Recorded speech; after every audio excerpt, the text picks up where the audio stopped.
തൃപ്പൂണിത്തുറ ഒന്നാം പ്ലാറ്റ്ഫോമിൽ നാട്ടിലേക്കുള്ള ട്രെയിനിനെ കാത്തിരിക്കുന്ന നേരം വിരസതയുടെ ആഴത്തിലിരിക്കുമ്പോൾ ദാ ഒരു എഞ്ചിൻ മാത്രം.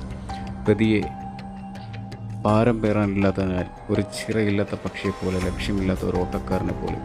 ഒരുപക്ഷെ കുറച്ചു കഴിഞ്ഞാൽ ഒരുപാട് യാത്രക്കാരെയും അവരുടെ പ്രതീക്ഷകളെയും ചുമലിലേറ്റി പൂർണ്ണമായി ഒരു ട്രെയിനായി അവൻ തിരിച്ചു വരും. കൊച്ചിയുടെ വികസന പാതയിലെ ഒരു പുതിയ അധ്യായമാണ് തൃപ്പൂണിത്തുറ മെട്രോ ടെർമിനൽ. ആലുവയിൽ നിന്ന് ആരംഭിച്ച മെട്രോയുടെ ഒന്നാം ഘട്ടത്തിൻ്റെ തിലകക്കുറിയാണ് ഈ മെട്രോ സ്റ്റേഷൻ. അങ്ങനെ നാട്ടിലേക്കുള്ള ട്രെയിൻ രണ്ടാം പ്ലാറ്റ്ഫോമിലാണ് എത്തുന്നത്. ഇനി കാത്തു നിന്നാൽ സമയം പോവില്ല, ഒരു പ്ലാറ്റ്ഫോം ചേഞ്ച് നടത്തണം. നമ്മളിപ്പോൾ ട്രാക്കുകൾക്ക് മുകളിലാണ്. ഓരോ ട്രാക്കും ഓരോ കഥയാണ്. ലക്ഷ്യത്തിലേക്ക് കുതിക്കുന്ന ഈ ഓട്ടത്തിനിടയിൽ ഒരു നിമിഷം ചുറ്റും നോക്കൂ. റെയിൽവേയുടെ യഥാർത്ഥ വികാരം ഇതാണ്.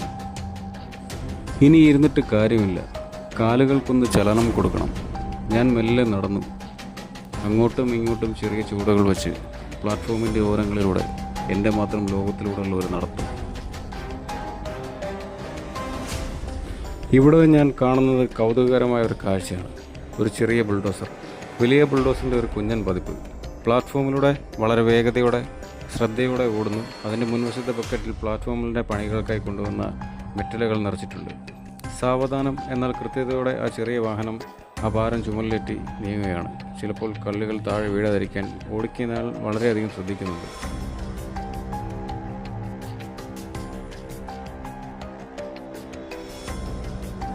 ഒന്നാം പ്ലാറ്റ്ഫോമിൽ യാത്രക്കാരനായി ഞാൻ എൻ്റെ ട്രെയിനിനായി കാത്തിരിക്കുന്നു. ട്രാക്കിലൂടെ ഭാരങ്ങളെല്ലാം പേറി ഈ ഗുഡ്സ് ട്രെയിൻ അതിൻ്റെ ലക്ഷ്യത്തിലേക്ക് നീങ്ങുന്നു. നമ്മുടെ യാത്രകൾ വേഗത്തിലാവാം, പക്ഷേ ഈ ലോകത്തിൻ്റെ ചലനം ഉറപ്പാക്കുന്നത് ഇതിനെപ്പോലെയുള്ള പതുക്കെയുള്ള കുതിപ്പുകളാണ്. സാധാരണ യാത്രക്കാരുടെ ബഹളമില്ല, സ്റ്റേഷനുകളിൽ ഓടിക്കിതച്ച് നിൽക്കാറുമില്ല. പക്ഷേ ഇവനാണ് ഈ രാജ്യത്തിൻ്റെ ജീവനാടി. ഈ ചക്രങ്ങൾ ഉരുളുന്നത് വെറും ട്രാക്കിലൂടെ മാത്രമല്ല, നമ്മുടെ സമ്പദ് വ്യവസ്ഥയിലൂടെയാണ്. വലിയ ലക്ഷ്യങ്ങൾ എപ്പോഴും പതുക്കെ മാത്രമേ നീങ്ങൂ, കാരണം ഇവൻ ചുമക്കുന്നത് ആയിരങ്ങളുടെ ഭാരമാണ്.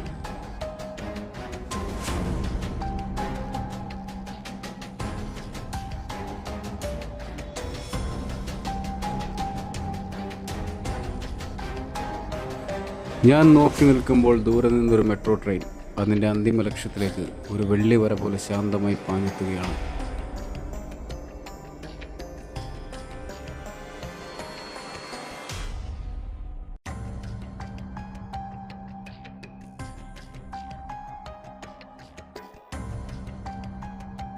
കണ്ണുകൾ ആ ട്രെയിനിൽ നിന്ന് പതിയെ താഴേക്ക് സഞ്ചരിച്ചു. ക്യാമറയുടെ ഫോക്കസ് മാറിയപ്പോൾ ഞാൻ വീണ്ടും കണ്ടു